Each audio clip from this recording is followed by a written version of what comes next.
Rashod Bateman signed a big contract extension with the Ravens on Thursday, and he went out there, practiced just a few hours later, and was one of the stars of OTAs. We talk about that. Zach Orr experimenting with the secondary and so much more coming up on Locked On Ravens.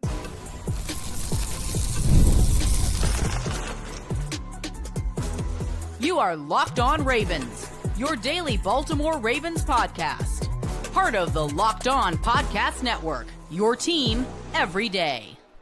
I'm your host, Kevin Oestreicher of Ravens Wire, here with you on the Locked On Podcast Network, your team every day. Thanks so much for being here today and making Locked On Ravens a part of your day and your first listen each and every single day are free and available on all podcasting platforms, including in video form on YouTube, where you can like and subscribe to the channel, and in audio form where you can follow along and subscribe wherever you get your podcast. We're 5 days a week here on Locked On Ravens, Monday through Friday, bringing you that daily Ravens coverage. We also have some bonus episodes on the weekends when the headlines do permit. We go live after every single piece of Ravens big news and after every single Ravens game. And thank you out there to all the everydayers, the first-time listeners, and if you're somewhere in the middle, thank you as well. Today's episode of Locked On Ravens is brought to you by Monarch Money. Take control of your finances with Monarch Money. Use code LOCKEDONNFL at monarchmoney.com for 50% off your first year.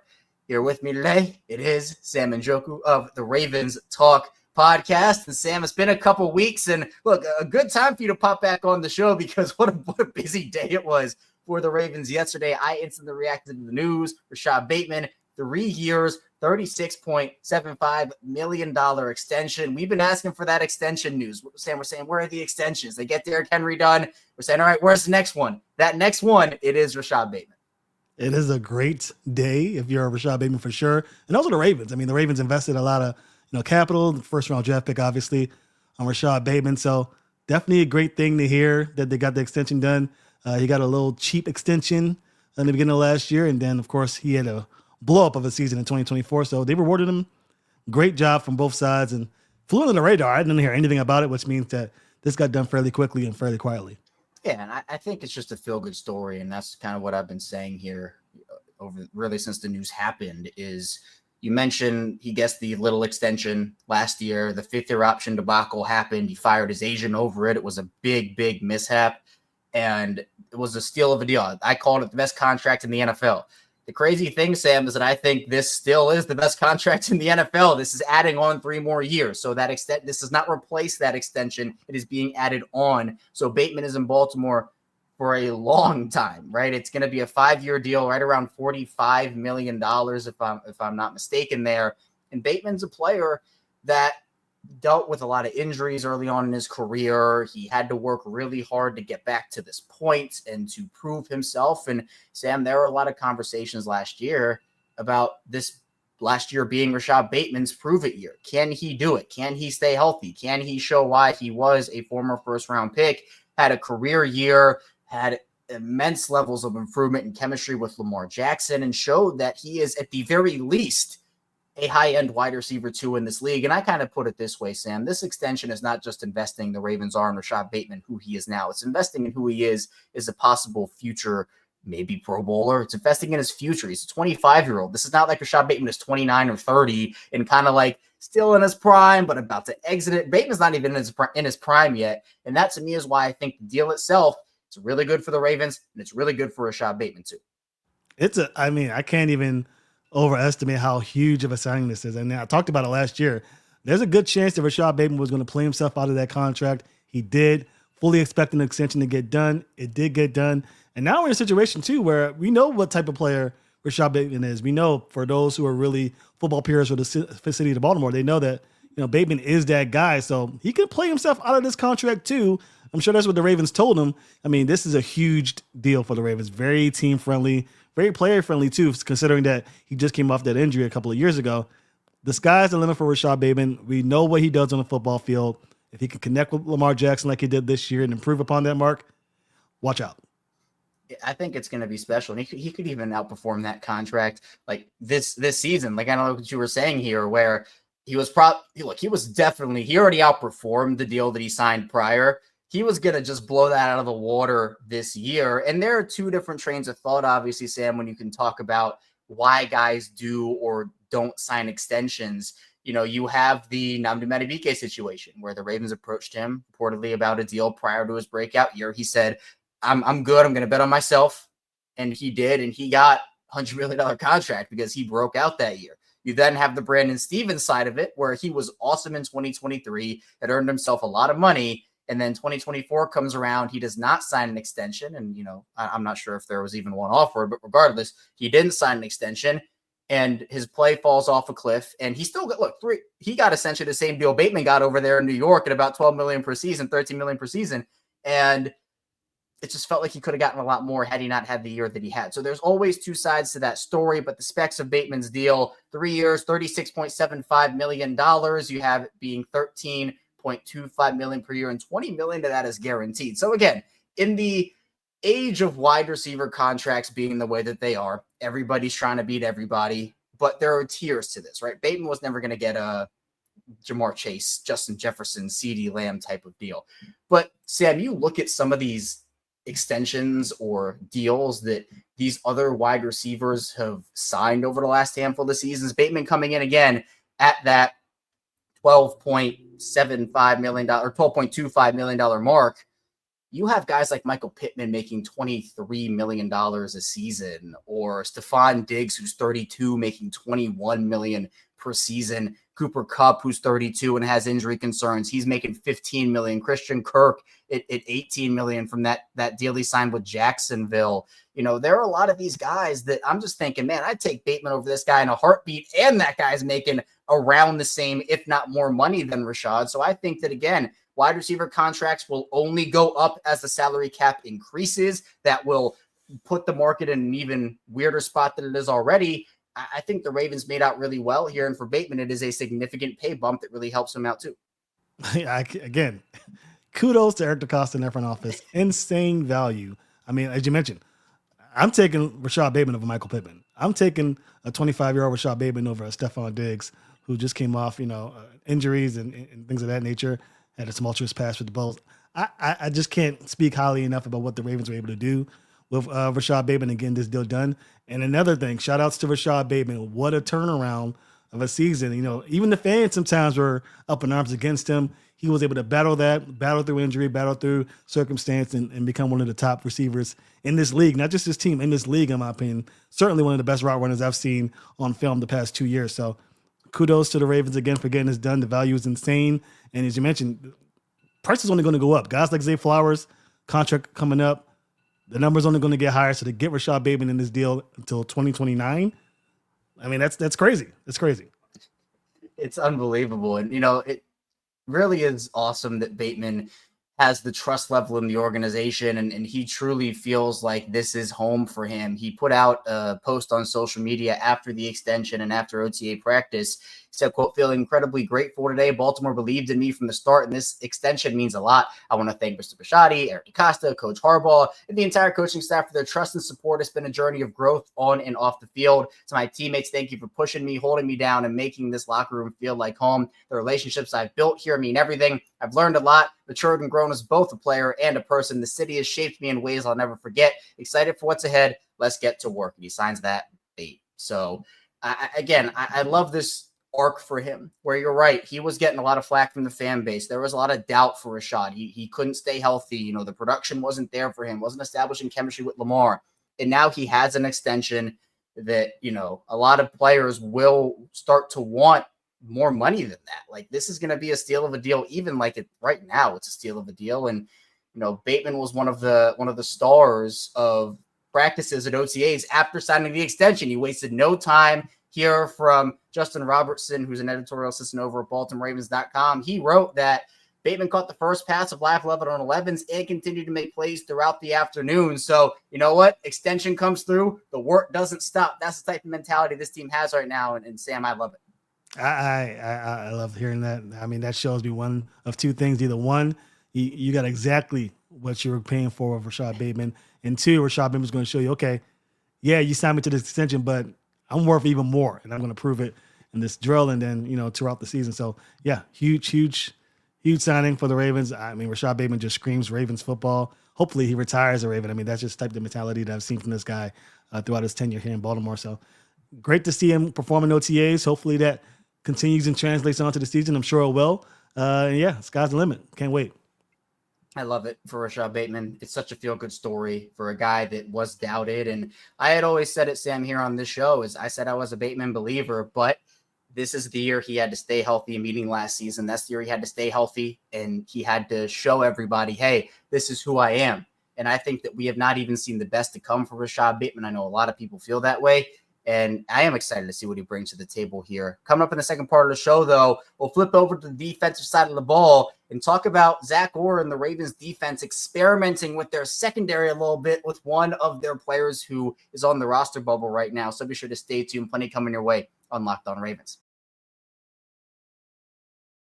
First, this show is brought to you by Monarch Money. If you've ever checked your bank account and wondered where did my money go, you're not alone. Between dining out, online shopping, and entertainment, it's easy to lose track, but that's where Monarch Money comes in, your personal CFO, giving you full visibility and control over your finances. Monarch Money is not just a budgeting app. You have a complete financial command center right at your fingertips. You can track all your accounts, investments, and spending in one place, so you stop just managing your money and start building wealth. Now, I love the collaboration aspect of this. Managing money with your partner, it is smoother than ever. You can track shared and personal accounts, you can set goals, and also stay on the same page without the stress. And when I started using Monarch, I realized how much I was spending on a lot of things. I didn't really realize I was spending that much on. So now I'm able to budget smarter and save more. Take control of your finances with Monarch Money. Use code LOCKEDONNFL at monarchmoney.com for 50% off your first year. That's monarchmoney.com. Code LOCKEDONNFL for half off your first year. Back on Locked On Ravens, Kevin Oestreicher, Sam Njoku, still talking Ravens football with you here. Sam, OTAs are always super exciting. I always, classify it as the boxes are being checked off, right? You check off those boxes throughout the offseason, but once the field work actually starts, it's a whole different beast. And the Ravens have had a couple of good weeks so far of OTA practice. They'll round out their second week today on Friday. They had practice yesterday on Thursday, and Zach Orr spoke to the media, and there's a player that a lot of people are kind of on the fence about right now, and that is Jalen Armour-Davis, another guy who's dealt with a lot of injuries, has a lot of potential, but this feels like the year that he needs to prove that he can stick around and make an impact for this team. But Zach Orr had rave reviews about Jalen Armour-Davis. He said that he was one of Baltimore's smartest defensive backs, and even went as far to say that he might be the smartest defensive back in that room. And he's actually getting a look at safety right now. He's taking some snaps at safety as the Ravens try to find some answers without Ardarius Washington. Obviously, you mentioned Brandon Stevens, and we talked about him in the first part of the show. He is now departed as well, and he wants to get the best 11 on the field, he said. And if Zach Orr does believe this, and Zach Orr clearly does, getting Jalen Armour-Davis more snaps, especially to see who he is and what he can bring to the table, is really important. And look, if that is at safety and he is an internal option for them, there's something I really didn't even consider. But now that you kind of think about it, it does make sense considering some of the inexperience they have there. Not that Armour-Davis is a 10-year vet, but he's been around a lot longer than guys like Bo Braden and Snoopy Kane. Yeah, and people may not believe in Jalen Armour-Davis. Count me about one of the guys who absolutely believes in Jalen Armour-Davis. I'm a big JAD guy. I just think he has the size, the mannerisms. He has the skill set to be an excellent DB in this league. Not just a good one, an excellent one. He hasn't yet put it together. Of course, the injuries have played a factor in that. So moving him to safety does surprise me. I mean, I think he does have the versatility to do it, but I still think a lot of people think, transitioning from cornerback to safety isn't difficult. I think it is. I think being able to tackle in the open field is not an easy thing to do. And so being able to do that is one of the things that separates you from being a good or great safety, not just being a rangy safety. So it's good that he's getting those snaps. I think that he is one of the better DBs in that locker room, even with his tumultuous, seasons as a Raven. But I think that JAD has a chance to make a market. If he can get in at safety, put him in at safety, because he then becomes another versatile weapon. Somebody can play corner because he's played corner throughout his career, and somebody can play safety because he's had those reps in the offseason. So I think it's a good thing. I think hopefully Orr is right about him being the smartest guy on the field, because you need your safety to be smart to understand what the offenses are throwing at you. So we'll see. I know a lot of guys aren't high on JAD. I am one of those who are very high on JAD, but I agree with you. This is his last chance. If he doesn't get it together this time, it's probably his last year in Baltimore.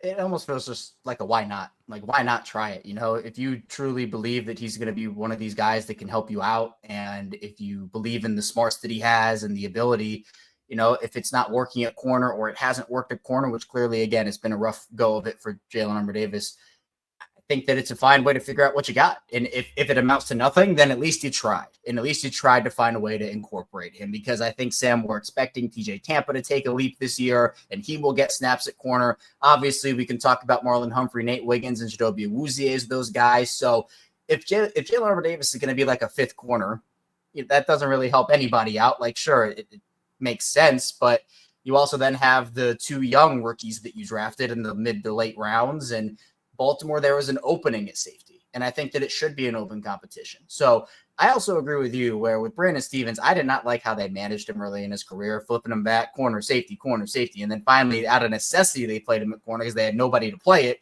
and then Stephens actually did well, and they said, oh, okay, that we'll just play you at corner. It's tough to move around, but I think this is a proven opportunity for him where even if he doesn't do a lot in the preseason, if he doesn't do a lot in training camp, if Baltimore can somehow sneak him onto their practice squad, if he gets cut, you have a corner safety option. It's essentially two practice squad spots in one there, or it's two roster spots in one if you can actually make an impact.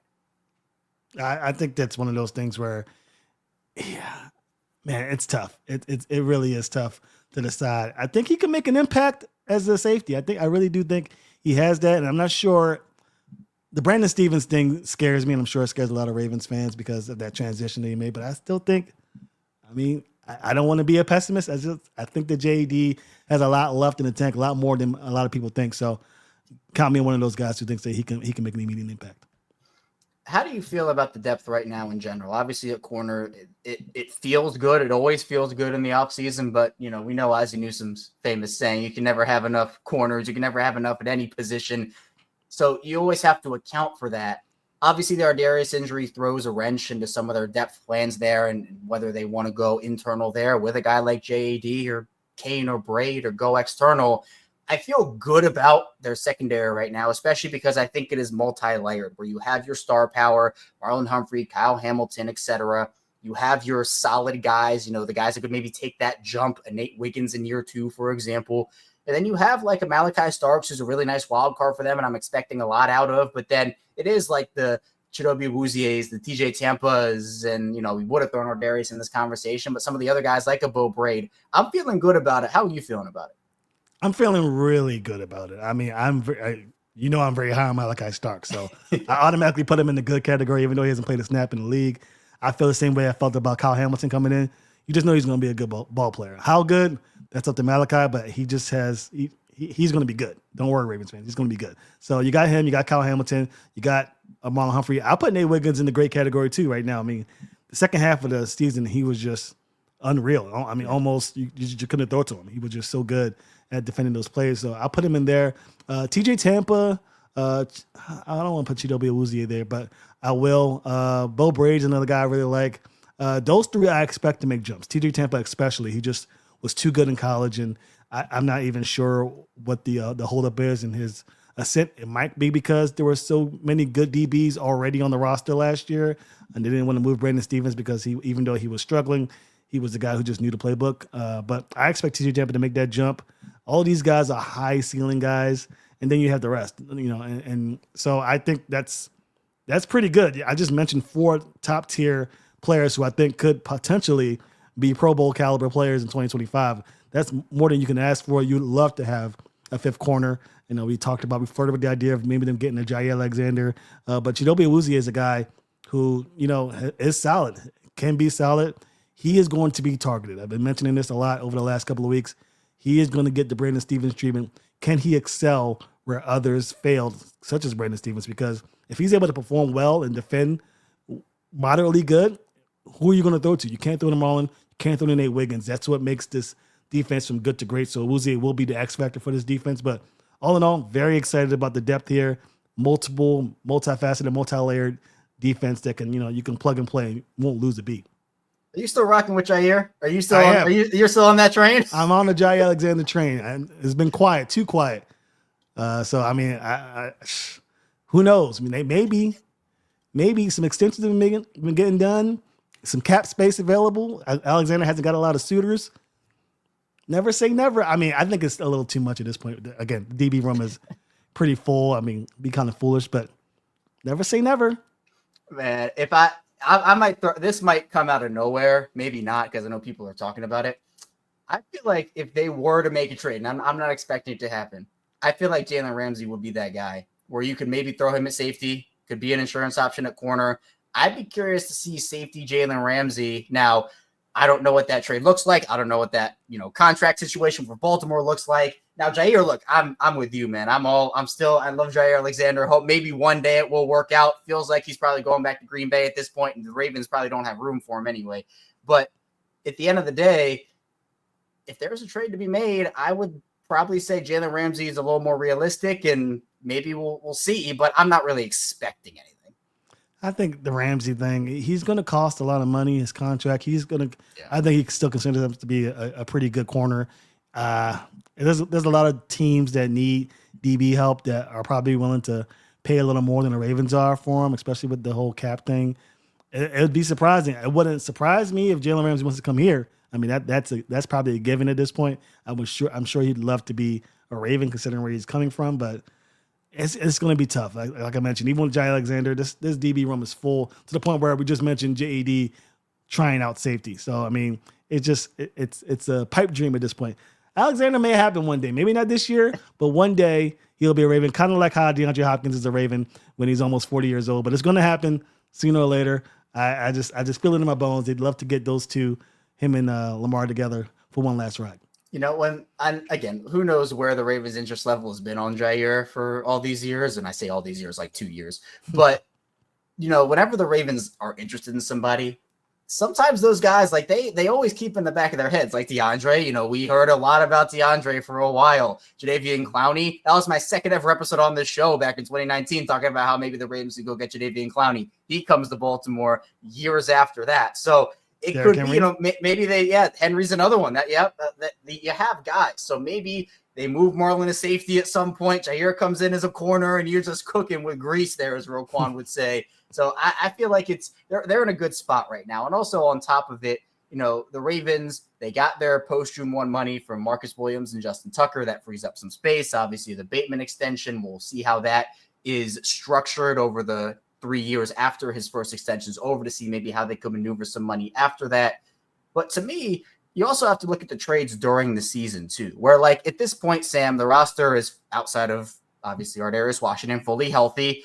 And this is the healthiest you're going to be, but maybe one position gets hit super hard during the year. And, the trade deadline's coming up and they say, well, okay, we saved our draft capital, saved some of our money to go out there. And it's like the break class in case of emergency. You can go out there and get a guy that way. We've seen Eric DeCosta, those fifth round, he's just throwing around those fifth round draft picks like they're nothing. I mean, he could do it again. He's a master of doing that. Yeah, I would not be surprised. I mean, I think the Ravens are going to be very aggressive this trade deadline. I feel it in my bones. I feel like there's going to be a team who's looking to sell, and the Ravens are going to be. We need to win now. We have the roster. I mean, again, I've said this for weeks. The Ravens have the best roster in the National Football League, better than even the Eagles. They're just so well equipped to finally reach the hump. Injuries are a huge concern, but besides that, I think this team has what it takes. So maybe there's a small spot that can improve upon. Maybe it is safety. Maybe they need another interior defensive lineman that can get some pressure and they get a guy to come in. But I think that the Ravens are going to use those tools that Eric Costa does very well, those fifth round draft picks, as you mentioned, to get somebody. It would not surprise me in the slightest, but maybe hold off on trading in the offseason and wait until the middle of the season where these teams are actually looking to make a deal. Yeah, I think this roster is really good. And, even without another trade, we're having conversations without even a safety signing. We're having conversations about we have to make some pretty tough decisions when it comes down to cut down day. And it's a great problem to have, but you add more guys into that. You have to be sure that guy is going to contribute more than the guy you're going to cut in his place. But I agree. I think Baltimore's roster right now, it's pretty much set, and you have a lot of opportunities maybe in season. If there is something that is not working for you, you can address it then. But for now, I think you're doing pretty good. And coming up in the final part of the show, we'll talk about some other internal options that could make a massive leap for Baltimore, and guys that honestly might have to in order to have this defense reach its final form. So stay tuned. We got a lot coming up on the show.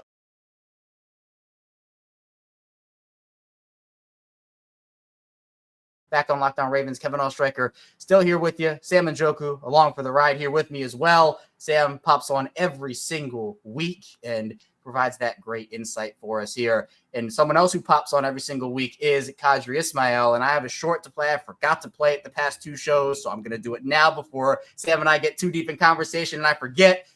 And a rookie is making waves at OTA so far. I'm going to play the clip from Q. Q talked about it. We're going to react to it on the other side. One of the most intriguing rookies in this class to me, Q, is LeJontay Wester. And he is someone that I think can make a sneaky impact for this team. What did you see from him at OTAs? Because it feels like there is a shot that he might carve out a little bit of a role for himself in this offense. Well, it's more punt return that it looked like to me.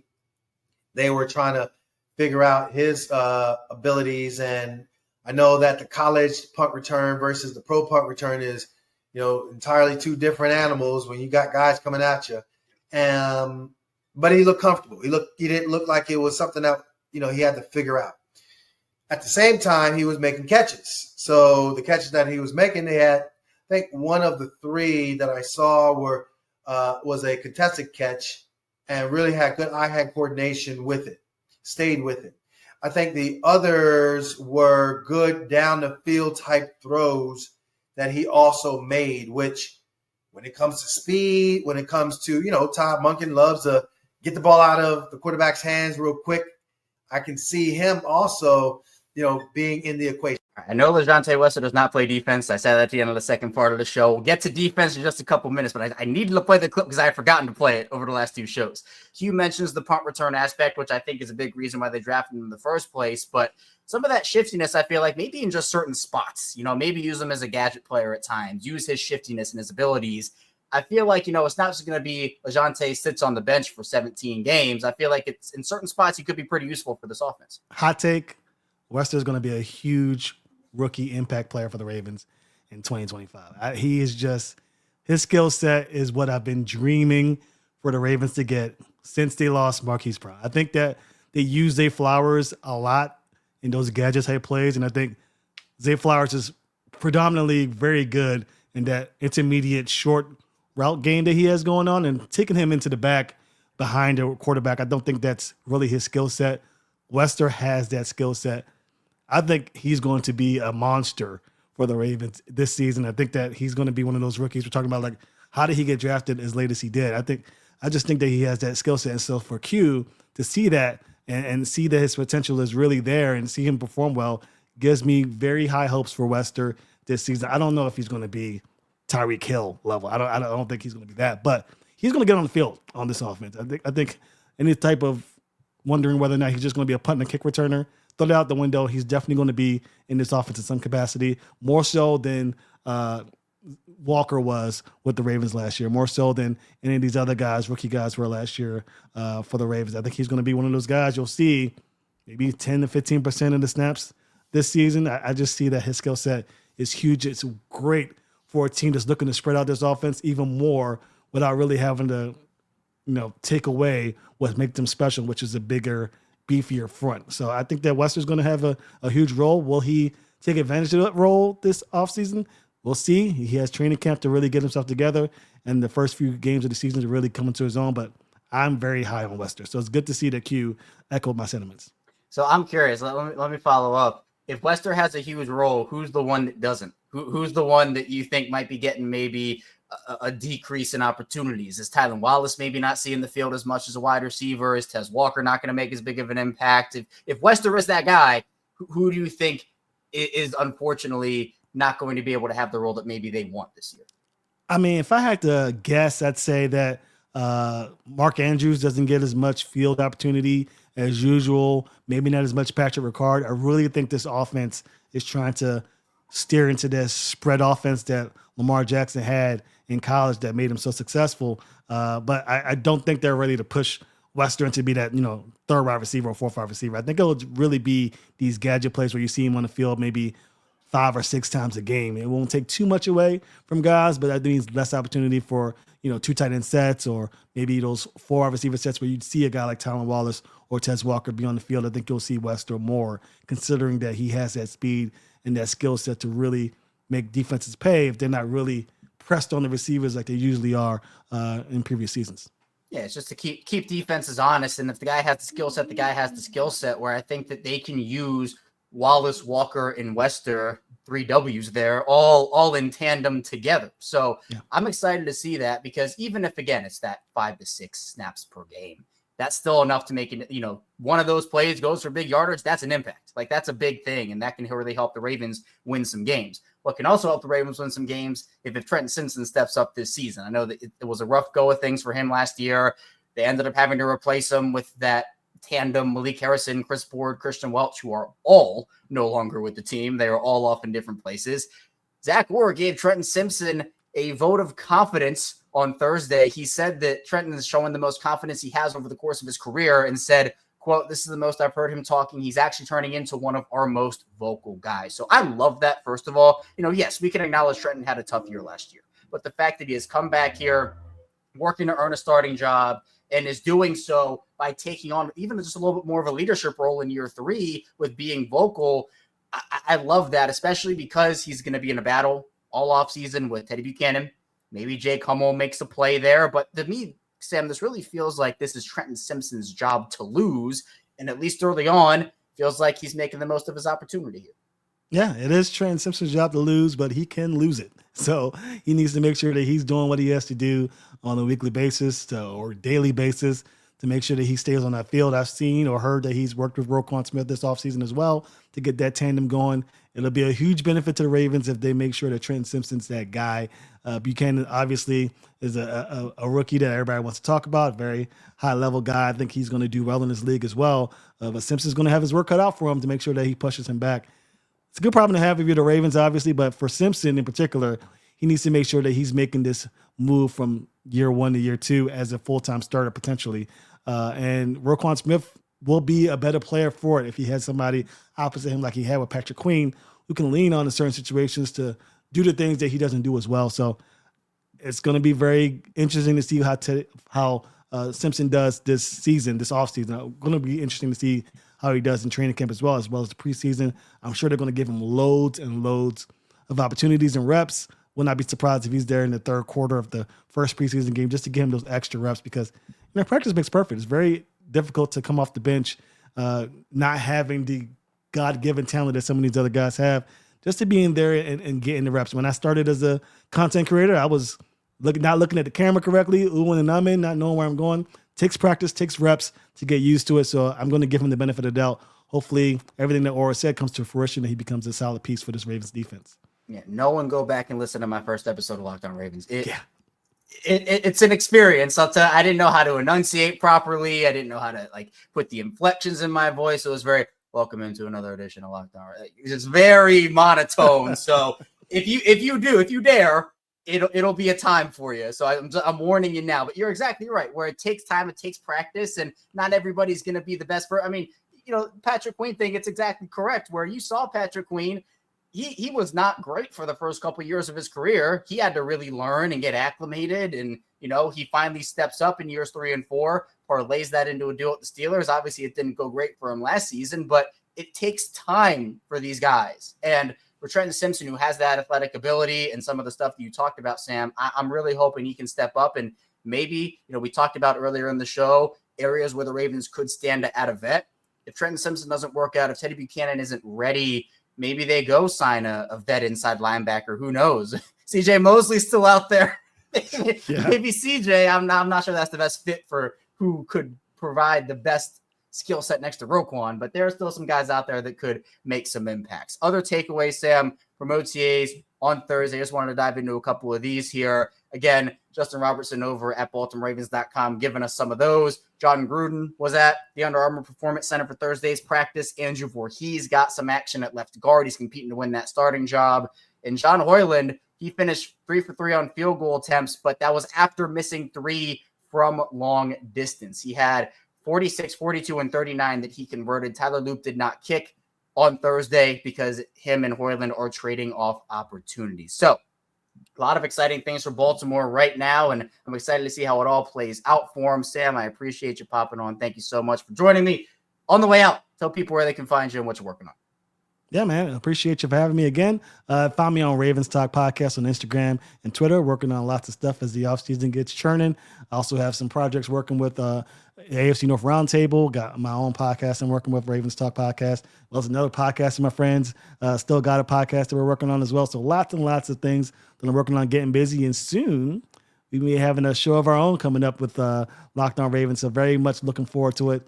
Very, very exciting times here in Baltimore. Hey, now I got to stay tuned for that. Exciting announcements here on Locked On Ravens. It's going to be a time. So be sure you pop in and tune into that when it comes out. But I appreciate everybody for tuning in today, listening to Locked On Ravens. And, of course, be sure to follow Sam everywhere. Links will be in the description down below. Might have a bonus episode tomorrow, depending on the OTA headlines for Friday. So if there's enough of a story, we'll talk about it on a bonus episode. But if not, we'll take a 2-day break, and I'll see you right back here on Monday. So be sure on the way out, hit the like and subscribe button in video form, follow along, and subscribe in audio form. I'll see you right back here soon on Locked On Ravens.